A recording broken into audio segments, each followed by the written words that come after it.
sairá do tronco de Jessé, um rebento brotará de suas raízes. A profecia de Isaías não fala apenas de uma genealogia, mas de um milagre, a vida que brota de onde parecia não haver mais esperança. A terra seca se abre, o céu se inclina e o Espírito fecunda o deserto da humanidade. O rebento é Cristo, flor nascida do silêncio, cumprimento da promessa. Eis que a jovem conceberá e dará à luz um filho, e o seu nome será Emanuel, Deus conosco. Quando ele é acolhido, a humanidade floresce e o que antes era deserto se torna jardim. Ali corre águas, desce o Espírito, o dom do alto que faz tudo viver. E o ouro que brilha é o sinal do céu que toca a terra e transforma nossa história em morada divina. Essa é a promessa, essa é a nossa história, é a nossa jornada bíblica. Na face oeste da fachada sul do Santuário Nacional, o mosaico nos conduz ao início da história da salvação.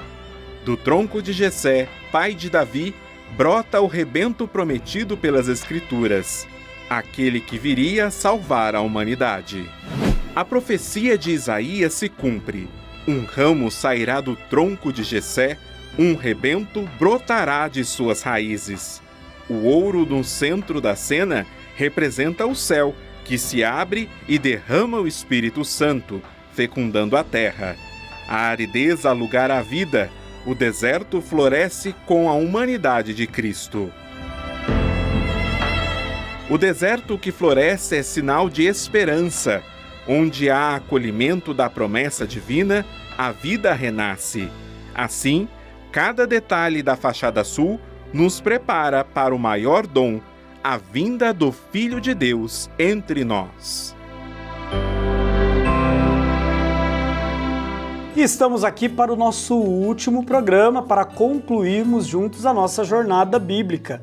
E mais uma vez vai estar conosco o Padre Ulisses, que fez este caminho, esta jornada conosco neste mês de maio. Padre Ulisses, bem-vindo mais uma vez entre nós e hoje vamos concluir este caminho que fizemos. Começamos falando lá de Balaão, depois falamos de José do Egito, Maria como tecelã, entramos na figura de Natã e Davi. Na semana passada falamos sobre Ezequiel, né, das águas que brotam, do profeta, das águas que brotam e se espalham, né, do templo para os quatro cantos do universo. E hoje nós vamos aí falar de um outro profeta importante que nos acompanhou, sobretudo no tempo da Quaresma, que é o profeta Isaías. E no livro do profeta Isaías tem uma expressão, tronco de Jessé. O que essa expressão nos fala? Está bem representada aí nos nossos mosaicos, né? Vamos ver se nós chegamos a uma conclusão cheia de esperança também, se desse tronco de Jessé pode brotar alguma coisa. A gente se lembra, né, Padre Rodrigo, que Jessé foi o pai de Davi, o grande rei de Israel. E é importante a gente perceber que Deus não foi buscar esse rei nos palácios, é um camponês o Jessé. Trabalha no campo, trabalha com ovelhas. O menino dele, Davi, trabalhava com ovelhas, né? E é desse garoto simples que Deus vai fazer o grande líder de Israel. Isso já é importante perceber que Jesus também não foi nascer em palácios, não foi nascer de alguém importante, foi nascer de Maria de Nazaré, uma cidadeca ali da Galileia, é de lá que brotou o nosso Salvador.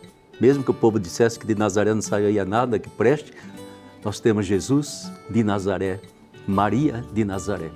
Eu acho que isso é importante, né? E o tronco, então, se tornou simbólico, né? Simbólico dessa capacidade de Deus de fazer brotar vida onde existe apenas um tronco, onde talvez a terra é toda deserto, né? Os filmes apocalípticos que a gente vê atualmente, de vez em quando está lá aquele deserto imenso, não há água, não há nada, né? Pois imagine isso e de repente tem um tronco e começa a brotar, né? Uma pequenina flor, uma pequenina folha, dali vai brotando. Pois bem, esse tronco de Jessé, esse símbolo que desse mundo, dessa humanidade, marcada muitas vezes, por tanta falta de amor, por tanta falta da água da vida, brotou Jesus.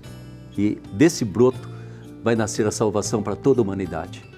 Padre Ulisses, que relação nós podemos estabelecer entre o tronco de Jessé e a encarnação de Jesus? A encarnação de Jesus traz para nós tudo aquilo que significa, né, e já falamos disso das outras vezes, o modo como Deus quis estar presente conosco, né? E esse modo foi um modo de humanidade, né? E essa humanidade Deus faz brotar onde menos se espera, né? Num certo sentido, às vezes eu fico pensando que Nossa Senhora representa até certo ponto esse tronco de Jessé, né? Porque Deus fez brotar, e fez brotar de uma forma que não precisou nem da colaboração de um homem, né? Ela veio através do Espírito Santo e através do seu sim de esposa do Espírito Santo. Então, é daí que brota a vida. E onde brota a vida, a presença de Deus, né, está exatamente aí.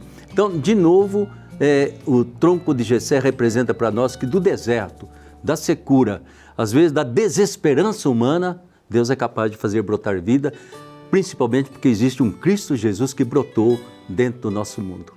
No outro programa, Padre Ulisses, a gente falava um pouco dessa figura do Espírito Santo. Como que o Espírito age nesta realidade do deserto infértil? Onde nós podemos ver esta ação do Espírito?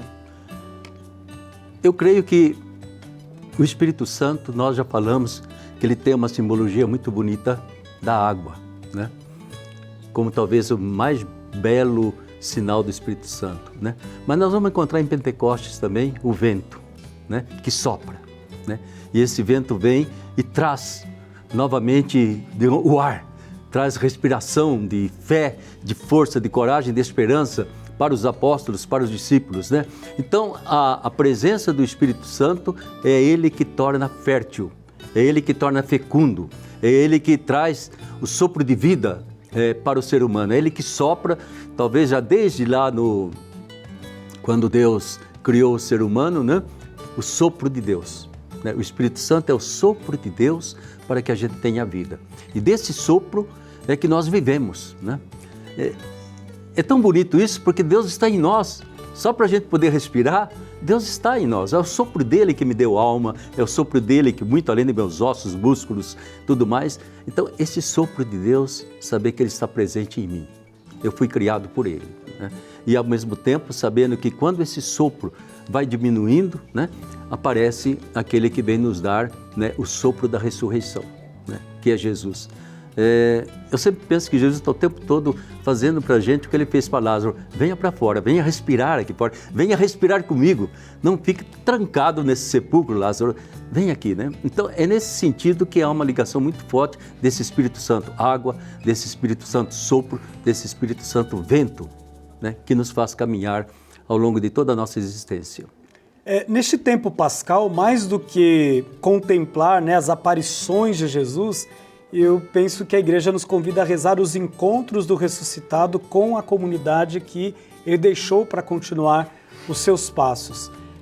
Padre Ulisses, olhando um pouco a situação, né, ao nosso redor, às vezes vivemos em situações de deserto, né? Porém não podemos perder a esperança, porque somos filhos da ressurreição, né? Acreditamos num Deus que se fez carne, caminha conosco, está conosco, fez a experiência da morte, mas ressuscitou ao terceiro dia, né, para nos dar vida nova.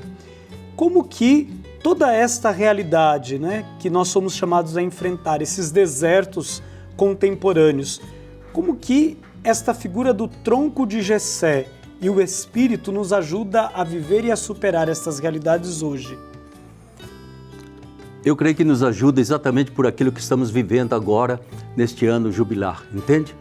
Um jubileu dá esperança, né? E a esperança é vida, é sempre esperança de vida, queiramos ou não. Nosso Papa partiu, mas 12 anos ele tentando insuflar esperança na humanidade, não só na igreja, na humanidade, né? Tentando ver tudo que poderia haver de positivo, como resgatar o direito à vida de cada migrante, de cada pessoa, né? O direito à vida também daqueles com quem a gente não concorda, não está dentro da nossa moral, pois ele acolhe, tem direito à vida, né? Então é muito importante perceber que, meu Deus do céu, muito além de todas as diferenças que nós temos, né? Esse direito à esperança de vida, né?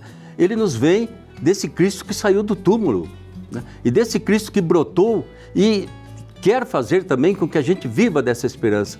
Então, há uma necessidade da gente superar, me desculpe, ser católico, ser evangélico, ser protestante, ser ortodoxo, ser muçulmano, budista, seja lá o que quer. Há necessidade que a gente acredite que Deus está presente na humanidade de cada ser humano, né? E nos reconheçamos como seres humanos com a presença de Deus, porque sem Deus nós somos tronco seco. Sem Deus nós somos deserto, né? Por outro lado, isso tudo que se é esperança, por mais que a gente veja que as coisas não acontecem imediatamente, como o Papa fez tanta força, né, para acabar com as guerras, não conseguiu, mas a luta não vai ser em vão. Essa esperança vai continuar. Essa voz, esse clamor pela paz vai continuar, né?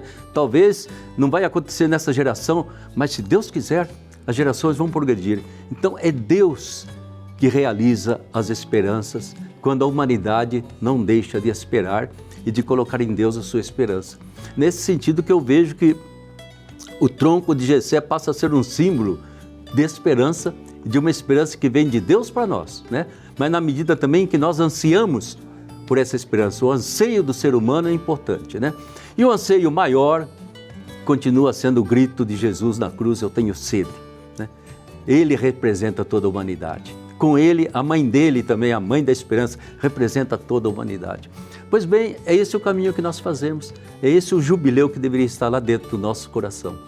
É isso, né, Padre Ulisses? Sermos irmãos uns dos outros. Essa foi a grande semente que o Papa Francisco, independente de islâmico, muçulmano, cristão, judeu, todos somos, em primeiro lugar, irmãos. E como irmãos, nós devemos nos amar, devemos buscar estes novos tempos. Nos abraçar, entende? Nos acolher, né? É muito bom a gente ser amigo, ser próximo de todos, né? Aquela amizade social que ele tanto pregou, né? Por que eu encarar o outro, perdão da palavra, porque torce para um time diferente, é meu inimigo? De jeito nenhum, né? E isso entra também nas opções políticas e tudo mais. Não há por que o ser humano se estranhar quando somos meramente humanos. E a coisa mais gostosa é de ser humano. Os títulos, as posições, as diferenças, isso tem que ficar num quadro secundário. E aí entra de novo o mistério da encarnação, né? Quando eu creio na encarnação do Verbo Divino, se fez humano para ser humano comigo, por que eu não posso ser humano com todo mundo também, né? Padre Ulisses, muito obrigado por ter nos acompanhado nessa jornada. Foi um caminho muito bonito e certamente aqueles que nos acompanharam aprenderam muito neste mês de maio. Sim, espero.